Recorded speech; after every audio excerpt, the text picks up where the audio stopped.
Hello, everyone. My name is Marko. I'm from Techstars London. And today I'm very happy to be here, and I'm going to tell you a little bit more about the lessons that we learned from funding more than 1,000 companies so far in Techstars.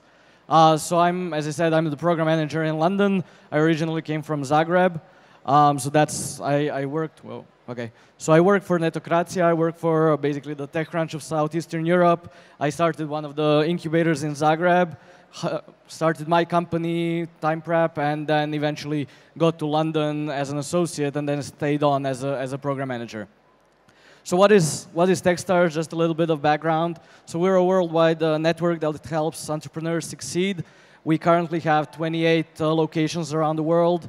So more than 280 companies go through those locations, that go through those accelerators annually. At the moment, from 2007 so far, more than 900 companies have gone through our programs. They raised a bunch of money.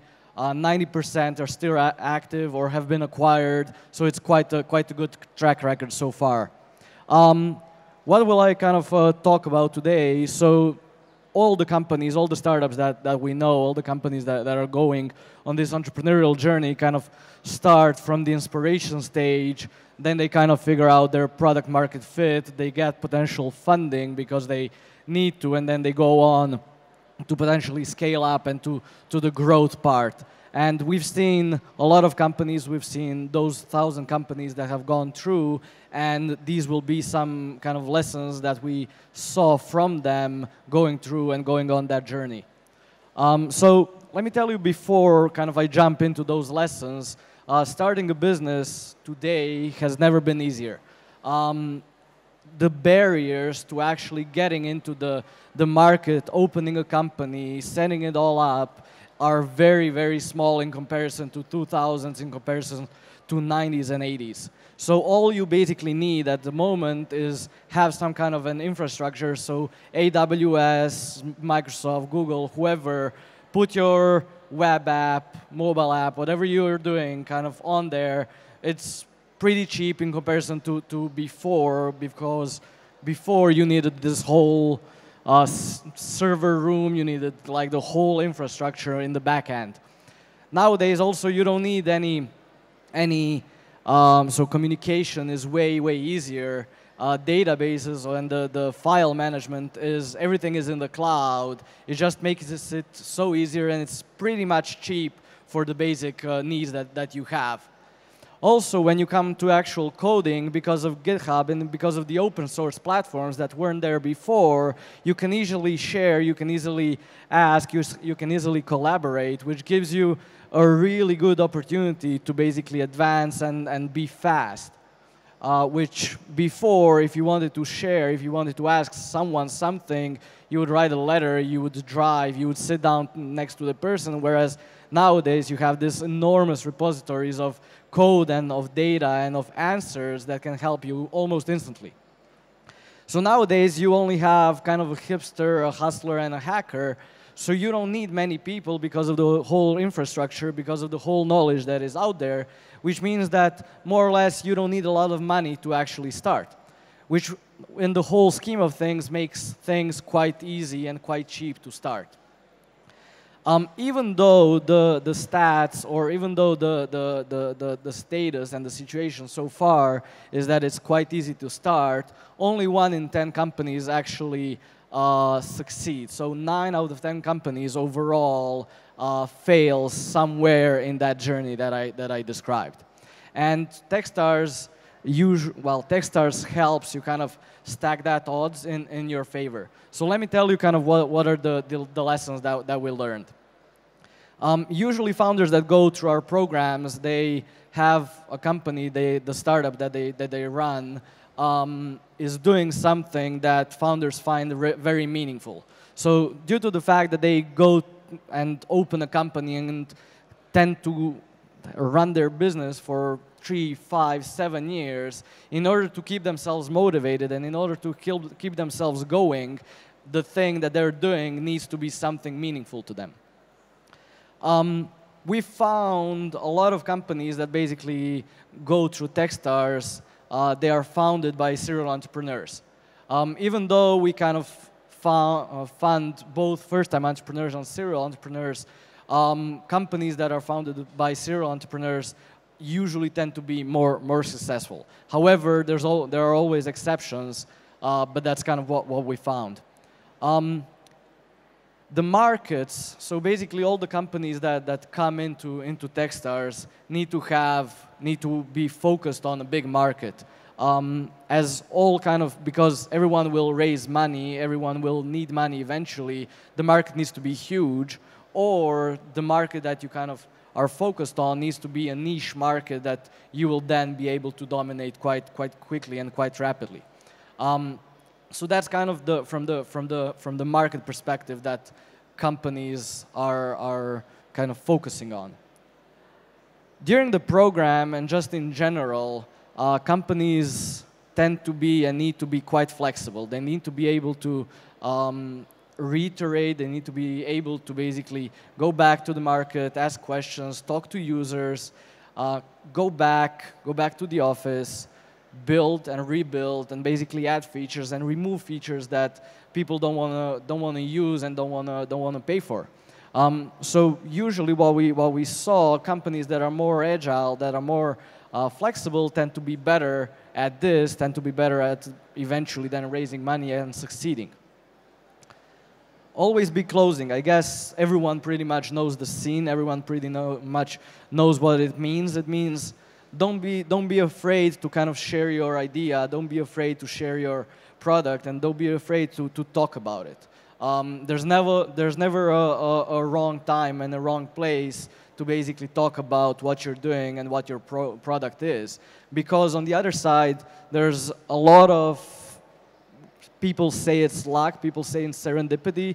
You never know who you might talk to. You never know who is on the other side. You never know how can he help. Maybe he's your next investor. Maybe he's your next mentor. Maybe he's going to be a person who you will employ, and because of the vision, because of the product that you build, it really resonated with him, and he might want to join you eventually. So don't be afraid to kind of share what you're working on. Also, we saw that one of the criteria that we look for when we accept companies is traction. That's great. Some companies raised a bunch of cash prior to joining the program. Some companies already have 30, 40, 50K monthly recurring revenue. Those companies is not a most critical factor, but it is quite significant in terms of being successful eventually. These guys are guys that you should definitely kind of be friends with, and no, they're not investors, so they're lawyers actually. We've seen a number of times when companies kind of put lawyers aside, and kind of everyone thinks of lawyers as, oh, you know, those guys that, you know, that you spend cash on, that sign some stuff, that look at those docs, or what they're doing, I don't know, it doesn't matter. It really does, so you should be a friend with your lawyer. So having a good lawyer and having a bad lawyer can basically be the difference between succeeding and failing. A good lawyer will be always on your side. He's going to be a bad cop in your investment, kind of in your fundraising. He's going to be on your side. He's going to be the person who's going to tell you what's going on. And due to the fact that he did a bunch of deals, he's going to also have a lot of experience in this. So he's going to help you. It's not just like that, you know, 1K, 2K that you send to someone to sign some docs and to check some papers. Like, that conversation and that relationship should be really, really strong. When you kind of start the company, and when you think about the journey, when you think about those 3, 5, 7 years, you should talk to your co-founder about the exit strategy. So you should be on the same page about how you see the business and how you see the end of the business. Is that an exit? Is that a 100 million exit? Is that a 10 million exit? Is that a lifestyle business? Because if you don't, then you'll go on, and those questions, those quite basic but really, really important questions will not be answered. And you might work 18, 20 hours a day, whereas your co-founders co-founder is putting in only 8, and then you're like, well, wait a minute, like I'm doing all these things and he's not, and then you figure out that he only thought like it's going to be a lifestyle business and he can support his family, whereas you want to be the next Mark Zuckerberg or whoever. So have that conversation quite early. It can be also quite important because of the relationship. The final thing is kind of don't be what it says. I'm not going to curse.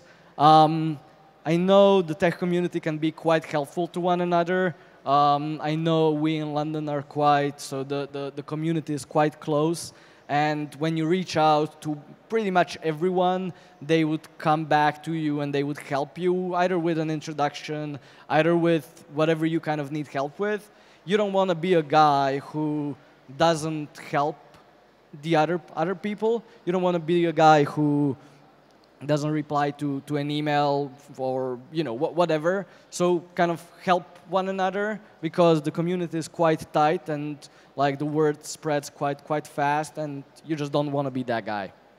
To kind of sum up, I think the entrepreneurial kind of journey when people start, people think it's like going to be all rainbows and sun and it's going to be great. Like, I'll set up my Facebook page, oh, I have 10 fans, oh, 20 fans, people like me. But then you kind of start building the product and then, oh, I built a product and I think it's really great. Did I talk to anyone? Not really. No one knows about it. I'm still building it. I added another feature. That feature is great. And still no one knows about it. And then you spend like half a year and start talking to actual people, and then it's like, well, we don't actually need it. This was just your problem. The industry solves it in a completely different way, and you spent half a year of your life on something that actually is not needed. So kind of the reality is actually quite different. The iteration, being open, going out, talking about it, asking for help, is just like gets you in this roller coaster of ups and downs with dragons and bombs and all the other things that are out there. So it's just the reality is different, and you should be aware of that. So that's pretty much it. I'm Marko, as I said. I'm the PM in Techstars London. Now we have a program in Paris. I don't know if you know. So if you're interested in that as well, I can connect you with a Parisian guy. But if you have any other questions, feel free to shoot me an email. I'm happy to help. I'm happy to answer your questions. Thank you.